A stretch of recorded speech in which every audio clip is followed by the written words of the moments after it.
അമ്മ ആൺസുഹൃത്തിനൊപ്പം കിടക്കുന്നത് എതിർത്ത മകന് ക്രൂരമർദ്ദനം. കൊച്ചിയിലാണ് സംഭവം.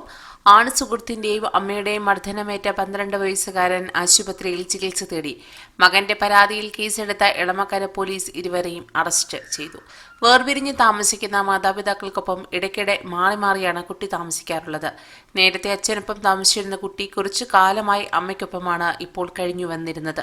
എന്നാൽ അടുത്ത കാലത്താണ് അമ്മയുടെ ആൺസുഹൃത്ത് വീട്ടിലെത്തുന്നത്. എന്നാൽ ഇയാൾ വീട്ടിൽ വരുന്നത് ഇഷ്ടമല്ലാതിരുന്ന കുട്ടി പലതവണയായി എതിർപ്പ് പ്രകടിപ്പിച്ചിരുന്നു.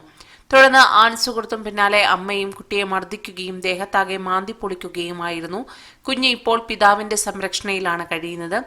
സിവിൽ സപ്ലൈസ് ഉദ്യോഗസ്ഥയും യൂട്യൂബ് ചാനൽ അവതാരകയുമാണ് അമ്മ. ആൺസുഹൃത്ത് യൂട്യൂബ് ചാനലിലെ സഹപ്രവർത്തകനാണ്. 7ാം ക്ലാസ് വിദ്യാർത്ഥിയായ കുട്ടി പറയുന്നത് ഇതാണ്: താനെന്നും അമ്മയുടെ ഒപ്പമാണ് കിടക്കുന്നത്.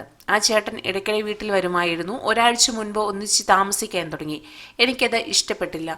ആദ്യം ഞാനൊന്നും പറഞ്ഞില്ല. കഴിഞ്ഞ ദിവസം അവർ ഒന്നിച്ച് കിടക്കണമെന്ന് പറഞ്ഞ് ഒരു മുറിയിൽ കയറി. ഞാൻ അവരുടെ നടുവിൽ കയറി കിടന്നു. ചേട്ടനോട് മാറാൻ പറഞ്ഞപ്പോൾ തയ്യാറായില്ല. അവരെ തൊട്ടാൽ എന്നെ അടിക്കുമെന്ന് പറഞ്ഞു. ഞാൻ അവിടെ തന്നെ കിടന്നു. അമ്മയെ പിടിച്ച് അടുത്ത മുറിയിൽ കിടക്കാമെന്ന് പറഞ്ഞു. അപ്പോൾ ആ ചേട്ടന് ദേഷ്യം വന്നു. അയാൾ തന്റെ കഴുത്തിൽ കുത്തിപ്പിടിച്ച് ബാത്റൂമിന്റെ ഡോറിൽ ചേർത്ത് നിർത്തി മർദ്ദിച്ചു. ഇതെല്ലാം കണ്ടിട്ടും അമ്മ ഒന്നും മിണ്ടിയില്ല. എന്നെ ചവിട്ടി താഴെയിട്ടു. എന്നിട്ടും അമ്മ ഒരക്ഷരം മിണ്ടിയില്ലെന്നും കുട്ടി പറയുന്നു. തുടർന്ന് അമ്മ തന്നെ നെഞ്ചിൽ മാന്തി മുറിവേൽപ്പിച്ചുവെന്നും കുട്ടി പറഞ്ഞു. വയറിന് മുകളിലായി ആഴത്തിൽ നക്ഷതമേറ്റ പാടുകളുമുണ്ട്. കുട്ടിയെ ആശുപത്രിയിൽ പ്രവേശിപ്പിച്ച് ചികിത്സ നൽകി. പിന്നീട് അച്ഛന്റെ സംരക്ഷണത്തിൽ വിടുകയാണ് ചെയ്തിരിക്കുന്നത്. കൂടുതൽ വാർത്തകൾക്കായി ഈ ചാനൽ സബ്സ്ക്രൈബ് ചെയ്യുക.